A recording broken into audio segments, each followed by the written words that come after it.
Have you ever crashed and burned? Are you perhaps in the ashes right now? Your commitment to a growth mindset may be just the thing to rise you up. On today's episode, the path out of the ashes and towards growth. This is Coaching for Leaders, episode 326. Produced by Innovate Learning, maximizing human potential. Greetings to you from Orange County, California. This is Coaching for Leaders, and I'm your host, Dave Stachowiak. Leaders aren't born, they're made. And this weekly show gives you access to the practical wisdom that will empower you to become a better leader. And if you've listened to this show for a while, you know that I am a big believer in how can we look at things practically in a way that'll help us every day as leaders to be more effective. And today's guest is someone who has not only been a listener of the show for a while, has been a dear friend for a long time, and has been an organizational leader in many capacities in his own right. And he's here today to teach us how to not crash and burn, and how do we rise up from the ashes when we do. I'm really glad to welcome Jeff Hittenberger to the show. Jeff is a longtime friend of Bonnie and myself. He previously worked with Bonnie in higher education, and he is currently the Chief Academic Officer for the Orange County Department of Education. I'm so glad to welcome you to the show today, Jeff, because you all have been doing some really innovative things within the Department of Education, but also you just have such a wonderful story of how your family has handled so many things and changes and challenges over the years. And I'm really excited to be able to share your story. Welcome to Coaching for Leaders. Great to be with you, Dave. I think maybe we should start from the beginning because today's conversation actually came out of, you had spoken to some of Bonnie's students recently about how your own family has navigated some of the not crashing and burning. And I know your son is a big part of this story. And I know a little bit about your son, but not very much. And I'm wondering if you could share a bit about your family story and where this started. I'd be happy to, Dave. And you mentioned Bonnie's class, and that I shared a bit about our journey as a family. And we were a young couple, my wife and I, living in Orange County, and our son Benjamin was our firstborn and was diagnosed with Down syndrome. And so we had to really reorient our lives to take into account what his needs would be. And then 2 years later, he was diagnosed with autism. Which, as your listeners will probably know, meant that he kind of hit a wall developmentally, started losing language, would seem inattentive, almost as if he were deaf.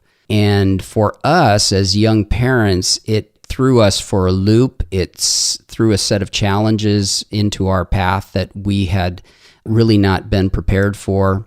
And for me in particular, I was working on my dissertation. I was a little bit of a workaholic already at that point. I was very dependent on language. I had been able to kind of navigate everything in sort of an academic and rational way. And all of a sudden, I had a son who was needing things from me that I had never really prepared myself to give him. And it was at that point, with our marriage really suffering and our son not doing well, and then we had a daughter 21 months later, that I had to really have a moment of recognizing that if I don't make some major changes in my life, we're going to crash and burn. And it was at that point that we were fortunate to run into the work of a psychologist named Stanley Greenspan. And Greenspan's book, The Growth of the Mind, dealt with the question of the relationship between affect and cognition.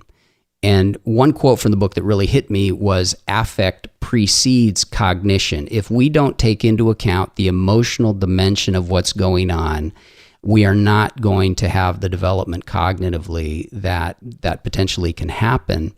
And he provided some guidance in terms of strategies that he called floor time and circles of communication, where I literally had to get down on the floor with Ben and try to enter into his world, to try and understand how he was making sense of the world. He was clearly experiencing sensory overload. He was trying to block out things that were too bright, too loud, and too troubling, and that caused him to withdraw. But if I got down on the floor with him and really tried to get inside of his world, I could start making sense of how he was making sense of the world. And Greenspan says, for example, take the concept of love. You don't start understanding love by having the word love introduced to you. You start by experiencing it as a baby in the affective interaction that's taking place with your mother and with your parents. And it is that experience of love that translates into a concept that then makes the word love accessible to you. So engaging with Ben helped me to understand that there was this whole affective domain, this emotional intelligence that for him was constructed in a different way than I was familiar with, that once I tuned into, really helped me make sense, helped both my wife and I make sense and decode the kind of communication that he was doing, which was structured in a different way than if you were strictly coming at sort of a left brain logical approach to language. And it was that experience that sort of set me on this journey of discovering the emotional dimension of life as central to our flourishing as people. And that journey in turn helped me really start to build a better marriage, a more constructive family. It was the rising from the ashes for us that then also translated into my work with students and to my work with colleagues, into team building, and ultimately to the work that we're doing now at the Orange County Department of Education, where emotional intelligence is a central part of what we do to equip our leaders and our frontline staff to do their work effectively. And I'm so fascinated by what you've done with the department, and I can't wait to ask you more about this in a minute. I want to go back for just a minute and ask more about you and that time with Ben early on, and your wife. What was the point that you hit? As you said, you entered this world you were not equipped to handle, right? Yeah. As we so often hear from leaders. Right. What was the turning point for you where you woke up one day or the situation that happened and you're like, I need to do something different? It really was the crashing and burning experience because our marriage was falling apart. Literally, my wife and I say that our first marriage ended in failure after 6 years. We were just falling apart, and we had these 2 babies, and we were barely making ends meet financially, and I was doing 2 jobs, and we were angry at each other. We were yelling at each other. We were deeply dissatisfied with our lives, and it started affecting everything, including our capacity to meet the needs of our kids. And it took for me, it should have taken that for me, but it took for me getting to that point to say, if I don't make some changes, everything about my life is going to fall apart. And everything I had hoped for, everything that I wanted my life to be about, which included a healthy marriage and kids who were thriving and being able to make a contribution in my work, all of that was going to be gone unless I made some big changes. So for me, it took that crash and burn experience. What was the first step in the change? It really was. I mean, my wife was far more tuned in from the beginning than I was, and she was trying to tell me, we need you to pay attention to this. It's not going well. Pay attention to what? What was to the fact that kind of things are falling apart at home. And, and like a lot of young professionals, I was very focused on my work and the difficulties with Ben and in our marriage meant that I gave even more energy to work. So that's kind of the workaholic thing, is that I'm going to go, and I could justify it for myself because, I've got to work 2 jobs. We've got to make more money, or, it's kind of looking at the financial side of things where emotionally our world was falling apart. And, my wife was telling me, you need to pay attention to this, but it finally got to a point where I could no longer ignore it. Things started going badly at work. Because I wasn't healthy there either. And we finally had to make a big change. In our case, it meant moving out of the situation that we were in. and discovering some resources like Greenspan that I hadn't been aware of before, but making a commitment at that point. I'm going to do things differently. I make that commitment to you as my wife. I'm making that commitment to my kids. I'm moving out of this work situation where I've developed patterns of obsession that I need to get out of. So I changed my work situation, made that commitment to my wife and my kids, really started drilling down into what is going on using resources like Greenspan, and started to make some real changes in, and it took a long time. This is not something that you learn to do better immediately. Those emotional intelligence capacities of self-awareness and self-management and social awareness and relationship management, those weren't skills that I had really worked on developing. But now I realize I'm going to have to work on developing, and they're skills that can be learned. I am not stuck with just, this is my temperament, these are my habits, I'm just stuck here. And this is where growth mindset came in. It was I can learn these things. These are skill sets, these are competencies. And I'm going to have to start working on them in the same way I've devoted time and energy to these other things that I do well. I'm going to have to work on these so I can start at least beginning to do them well in a way that will help my family thrive.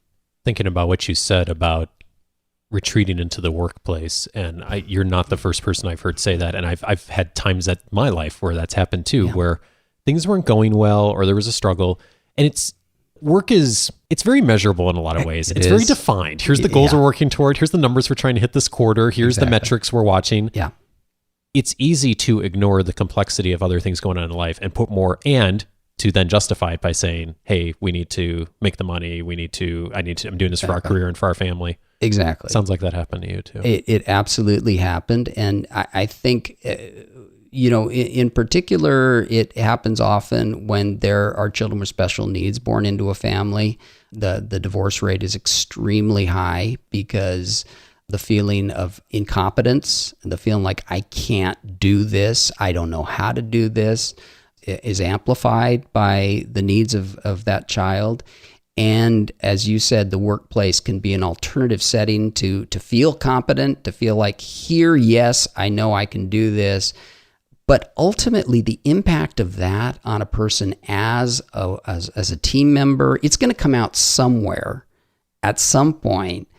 If you don't deal with those issues as they arise on a personal level, ultimately it will come out somewhere, and oftentimes it does come out in the workplace, which is why cultivating emotional intelligence in the workplace among our teams is so critical, because sometimes it comes out in dysfunction in the workplace because it hasn't been dealt with on a personal and family level. Indeed. In fact, perhaps often it manifests that way.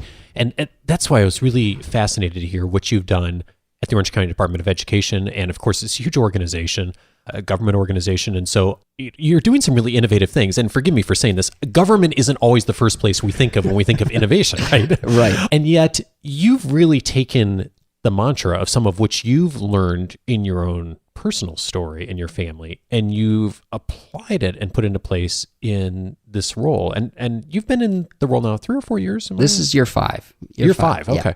So, tell me about growth mindset, because you mentioned that a couple of times already, and that's a very well-known book. And how did this start for you? Where did the growth mindset come from? I think I was aware of Carol Dweck's work. Carol Dweck is a professor at Stanford. Many of your listeners will be aware of her book, Mindset. It's had a huge impact both in education and in other sectors. I became aware of it probably written around 2006, so somewhere about that time. It became extremely relevant during the period of the Great Recession, which took such a huge toll on so many organizations, and people were feeling a sense of despair. In the education sector, we were feeling like, wow, the money is more and more limited. We were having huge cuts. People were losing their jobs. And that sense of despair can be paralyzing. And part of the gift of Dweck's book is to say that though this feels like the end of the story, it's not the end of the story. Though it feels like there's nothing else we can do, there is that which we can do. Though it feels like our best efforts have failed, that doesn't mean that our future efforts will also fail. Growth mindset is a way of getting beyond our despair and our sense of hopelessness about change to a belief that, in fact, we have agency and we can keep working at things, and we can make changes. And so it made sense for us as an organization to say, let's embrace that approach, even when times are hard, and especially when times are hard, and again, rise from the ashes and have the confidence that we can do that. So you took this is a hugely important role in county government as chief academic officer of a huge Department of Education. We have a huge population here in Orange County, of course. You come in 5 years ago and you see, I mean, we're still in the midst very much of the recession and the fallout from that. Where did this start? Where did you and some of the leaders in the team start thinking like, okay, we need to approach this differently? You know, we have a county superintendent of schools in Orange County, Dr. Mijares, who had come the year before me to the Orange County Department of Education as the county superintendent of schools. And his vision was very, very strong. We have work to do. Orange County, we have 500,000 students. And Orange County is a very wealthy county overall, but the fact is 50% of our students in Orange County are eligible for free and reduced lunch. That means they're from low-income families, 50%. Wow. 30,000 of those students are either homeless or living in unstable housing situation in hotels or bunking up with family, moving from house to house. 30,000 children. We have students who historically have been underrepresented who have not had the same kind of opportunities. So Dr. Mijares came in with a vision. It is really, really important that we be fully focused on making a difference in the lives of these students. We can't settle into despair. We can't have a sense that there's nothing else we can do. No, we have to be fully engaged. Growth mindset is a way to do that. And we need a strategic plan and process that will move that vision forward and make a difference on behalf of these students. It really matters. And so when I came to work with him, it was engaging with that vision and saying, how best do we equip our teams so that they feel fully engaged in such a way that they're able to make that kind of difference on behalf of students who really, really need it. Which in a sense is, speaking of changing mindset, it's a mindset change from where we've seen public education go in the country over the last decade or so, because so much of it has been focused on standardized testing, no child left behind, all things very well intended, but have had some consequences too of looking at just the academic achievement and numerical scores and not looking at sometimes the emotional piece or the whole child, as I know is some of the language you all use, right? That's absolutely right. There's so much going on inside of students that's not captured by that and that's critical to their flourishing and succeeding ultimately in a very challenging world. And one of the dimensions in which they need to be capable of thriving is in this dimension of the emotions and social interaction. We became much more attuned to the need to focus on that. And part of it was we're seeing far larger numbers of students who are coming to us with stress, anxiety, depression, and trauma from the earliest stages of their lives. Some of it came out of the Great Recession where families were in extremely disrupted economic situations and kids' needs were not met in the same way that they might have been in a more prosperous time. But there are all kinds of other factors in that growing phenomenon of trauma, including the kind of violence that pervades the culture. We see it all around us. Kids are exposed to that constantly.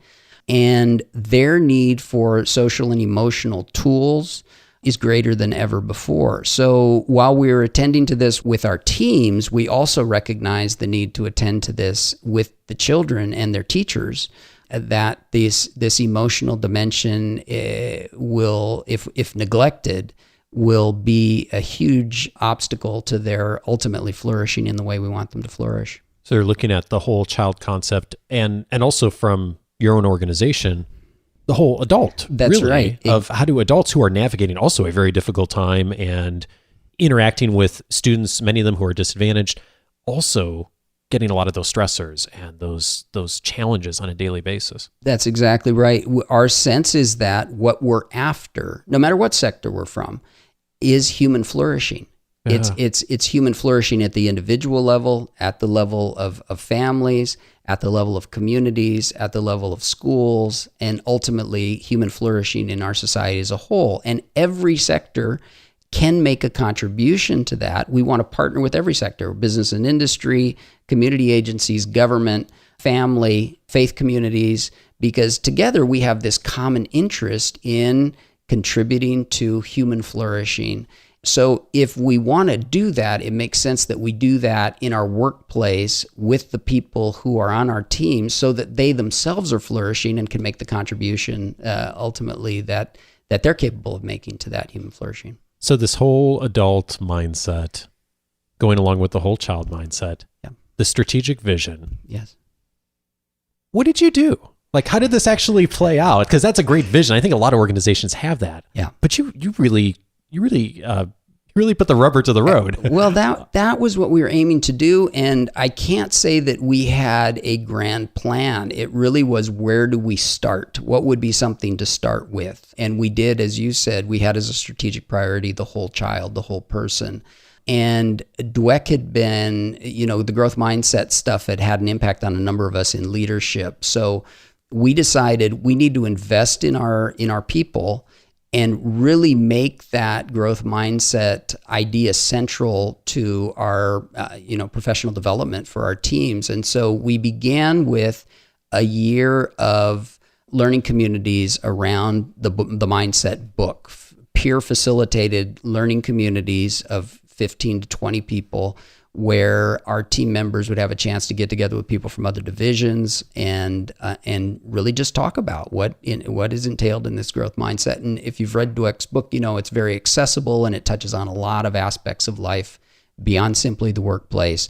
And so over a year, our managers and supervisors, and then subsequently our frontline staff, formed these learning communities and shared their learnings. And essentially, we developed a common language about growth mindset within the organization. So how did that come together? Like, if I went to one of those meetings, what would it look like? It varied because we have peer facilitators who had the freedom to kind of shape that group in the way they want to. But the basic idea was you would come together with these colleagues from other sectors and essentially have conversation about a passage from this book. And it could be a passage about family, it could be a passage about health, it could be a passage about work, but how the growth mindset impacts each of those domains, and hear from colleagues, share what your experience has been. And that would happen over a period of weeks, multiple meetings over weeks, an hour a week, let's say for 6 or 8 weeks, that you would have a chance to really build relationships, share experiences, come up with ideas that would strengthen your own growth mindset. And that learning community really became an important part of people's formation. I know a lot of organizations where they've tried to do something like this, and people are a little resistant to it, or they're not really sure what to expect. What did you hear from people initially, and how did you kind of overcome that initial hump? We did kickoff activities that brought the whole group together. So the superintendent and I and others on our team were able to kind of set an anticipatory set of, the importance of this and how it had impacted us and why we believed it was important.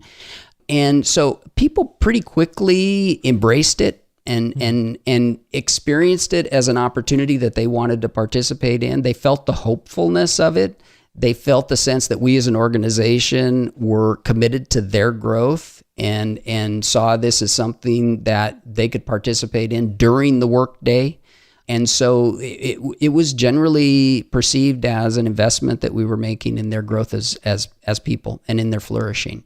And coming right from the top too, from leadership. Absolutely, with the superintendent's endorsement, stamp of approval, and sharing of his own journey on it. And you all made an investment during the workday to do this as an organization, which is a big investment to make. And so that leadership right from the top, investing time during the day, clear the kickoff. I mean, so many of these things. A lot of organizations hear all those elements, but putting them together and all doing them well consistently is something I don't see happen very often. What was the roadmap you were following? Did you just have a sense from your academic background of like what needed to happen, or were there other models you looked to do that? We really did not have a roadmap. It was emergent. We allowed it to be emergent. That's part of what we wanted, an organic quality to it. We have a wonderful cabinet, a leadership team that as that were participants in this entire process. So as the staff and managers and supervisors are doing growth mindset, we're doing growth mindset. And then from there, we went to emotional intelligence using Daniel Goleman's book. And as our teams were doing that, we were doing that as well. And we were, sort of tracking and being attentive to what was emerging out of the conversations that our teams were having. And in that sort of organic way, we've been able to kind of continue to shape this in a way that we believe is continuing to equip our teams to flourish, thrive, and ultimately perform. What have you noticed as now third year in this project? What's changed? I think we have a common language in the organization now around growth mindset and around emotional intelligence, mindfulness, that is really become the language of the organization. And it's not infrequent for us to be in a meeting where we'll be up against some difficult thing and people will start feeling like, wow, can we really do something about it? And have somebody then talk about growth mindset. Or it's not uncommon for us to be in a situation where we're talking about a conflict within a unit or a particular personnel challenge and have somebody talk about emotional intelligence. It has become a common language for us, and that common language allows us to address issues in a more subtle and nuanced way that is informed by the emotional dimension in a way that I don't think it would have been 4 years ago.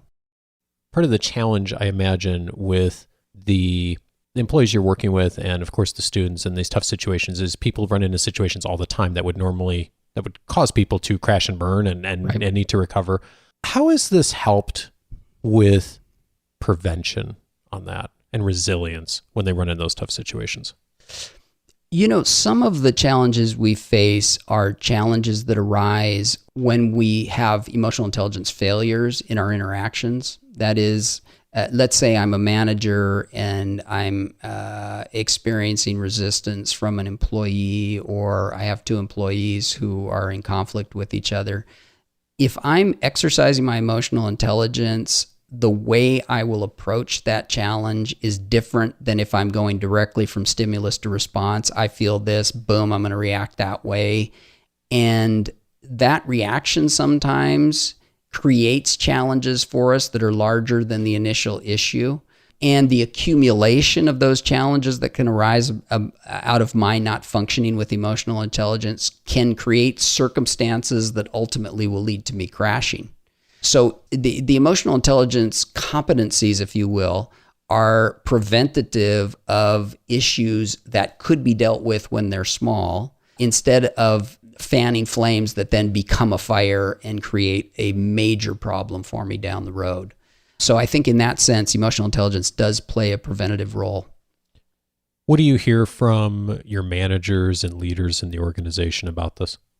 We very consistently hear people express, I've had people say to me, this changed my life, which is a rare thing to have come out of professional development. And a lot of it is I recognize how the lessons that I'm learning about emotional intelligence for my leadership have relevance to my family relationships, and I'm doing things differently there now because of what I've been learning here. And I so resonate with that because, Ben is now 25, kind of to tie it back to my own experience. Christine and I have been married 27 years. We've been through our share of, we talk about a J curve in our journey from crisis to survival mode to beginning to thrive to consistently thriving. And we've been on that cycle a few times, but we know what it is now. In fact, Christine and I do workshops for families and for staff on from crisis to surviving to thriving. And, the growth in emotional intelligence has allowed us to navigate those changes over time in such a way that we've become much more healthy as a couple and as a family. And both our kids are thriving. And Ben, as a 25-year-old, is one of the healthiest, most caring and loving people I know. What's the biggest thing that you've learned in the last 3 years of navigating this professional development project with a very large team? I think one of the key learnings, and I think this would be true for any organization, is it can't be a one and done. It can't be, okay, we're going to talk about emotional intelligence in the next 3 workshops, and then we'll move on to the next thing. These skill sets are demanding. The competencies, it take time to develop. It's an incredibly rich and complex domain that people need time to explore and to go deep in and to practice. And so having it be something that you do over an extended period of time, I think is critical. And over time, we really can grow in these areas, given the opportunity. Speaking of growth, one of the things we talk about a lot on the show is growth and failure and learning from mistakes, of course. What's something that you believe today or hold true today that 5 years ago maybe you didn't recognize, or maybe you thought very differently on? I'd probably go back earlier than 5 years ago. There was a time in my formation where I really felt like if I thought the right thoughts and had the right cognitive strategies and could figure things out, then everything would be good. And part of that arose from the fact that I grew up in Haiti, and I was a child at the time where there was a dictator named Duvalier, and sometimes at night I heard machine gun fire outside of my window. It was a very frightening, scary environment. And where I went was into my head. It was like, I'm going to have, these emotions are actually very, very frightening. I don't know what to do with them. So I'm going to go into my head. I'm going to figure things out. I'm going to be as rational as possible. And that will keep me safe from those fearful emotions. Sure. And it worked for me in a way. Academically, it worked well. And, professionally, it got me into a certain place. But there was a place beyond which it could not get me, because ultimately I had to deal with those emotions because they're a critical part of who I am and who we all are. And ultimately, the best thinking is the thinking that brings harmony to our emotional mind and our rational mind. Those together give us the best ideas, the best thoughts, and the best ways to navigate the world. And I didn't know that when I was younger, and now I've seen it work over a long period of time, and it's very powerful. There's a famous book by Marshall Goldsmith we've talked about on the show before called "What Got You Here Won't Get You There." And it's interesting to me how often talking with leaders that something that worked really well at one point in our life. Yes. Like in your case, yeah, growing up in as a very difficult environment, like that logical, rational approach kept you going and kept you safe emotionally and maybe even physically. And yet didn't equip you for what you needed next. And the leaders who seem to be very successful, I've noticed, have been able to do what you did with obviously challenge and trepidation too, but to be able to at some point stop and say, this isn't good enough. Yes. I need a different skill set to navigate this next phase of my life, my career, my work, my family. Exactly. And it would be nice to say, well, now I'm finally here and I've got it. But the reality is, and growth mindset contributes to this, is the next phase may demand something that I'm not even thinking about now. And to embrace that and recognize that too is part of growth and development, and ultimately part of what it means to flourish as a human being. Jeff, thank you so much for your time, sharing your story. I so appreciate not only that you've been such a great supporter of the show and shared it with your staff, and hello to those if you're listening, but also just the wonderful leadership you're bringing to such an important government agency, and of course the work you're doing with kids here in the Orange County Department of Education. So thank you so much. I appreciate it, Dave, and I love the show, and you're making a huge contribution to the lives of leaders, including ours.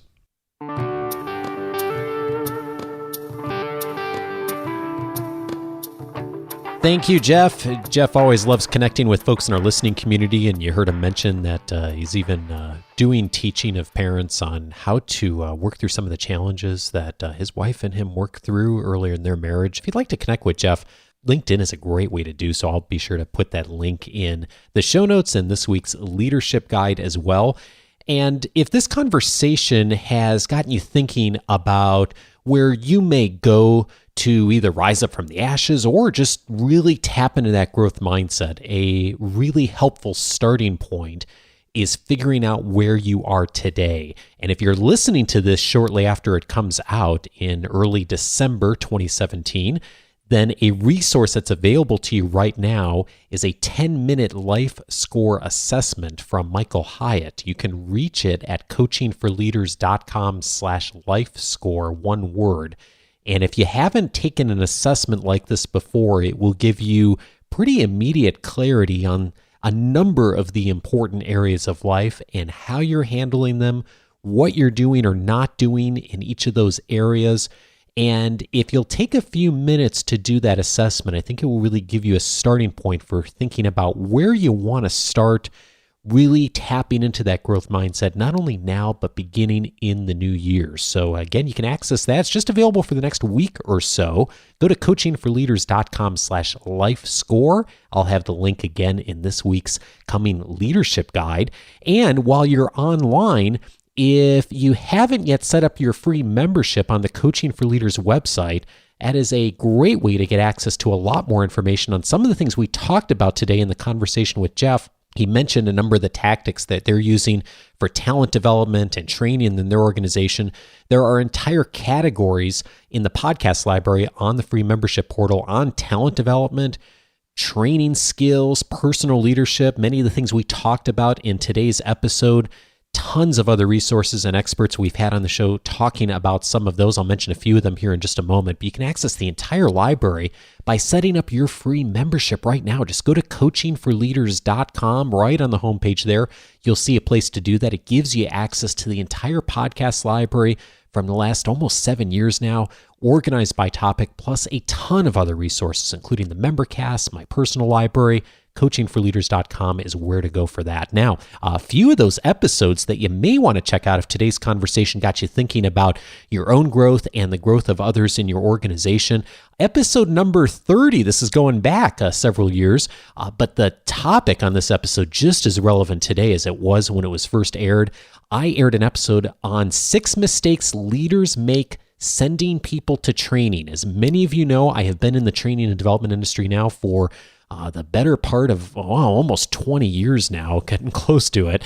And I have seen a lot of mistakes over the years that organizations and leaders and managers make when they send people to training.